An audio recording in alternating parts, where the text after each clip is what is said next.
you should have something that approximates the weight of a pot. You don't want an empty jar, and you don't want something that's too heavy.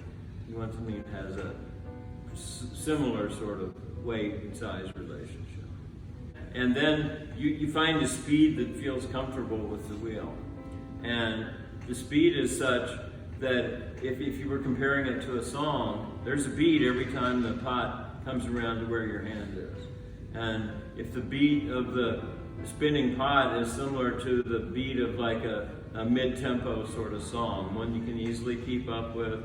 If it's too slow, you can never find the rhythm. If it's too fast, you can't keep up with the rhythm.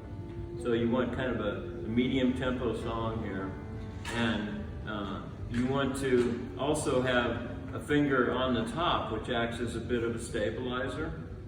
And you want to think about how your right hand, or if you're left-handed, everything would be opposite, of course. But think about how your right hand is going to meet the pot. So you can do two things. You can go wham in from the side, or you can go like this, which is a little more gentle meeting with the pot. It's not quite so violent as just coming in from the side. But there are plenty of people that do it this way.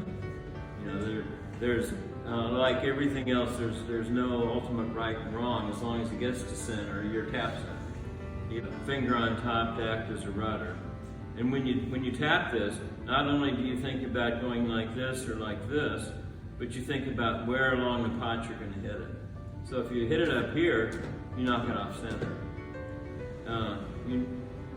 You hit it down here, and you make the pot slide. It's a lot more gentle.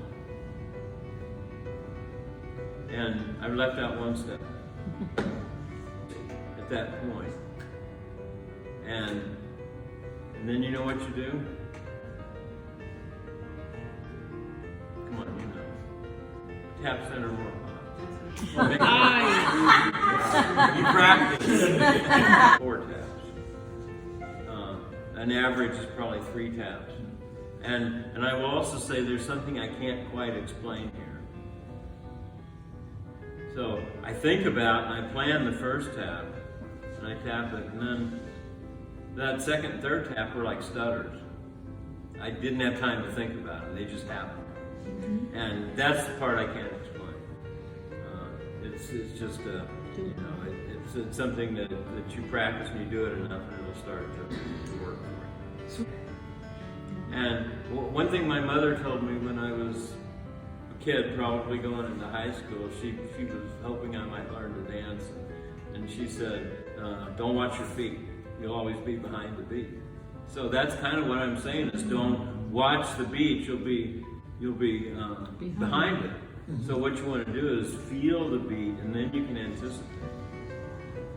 If I just want to trim a little bit, I'll just hold it in place with this guy. And if it's a wider base, I usually just hold it in place with this guy. But if it's a more stressful thing to get it to hold together in place and not fly off the wheel, I put clay coils around the bottom of the anchor.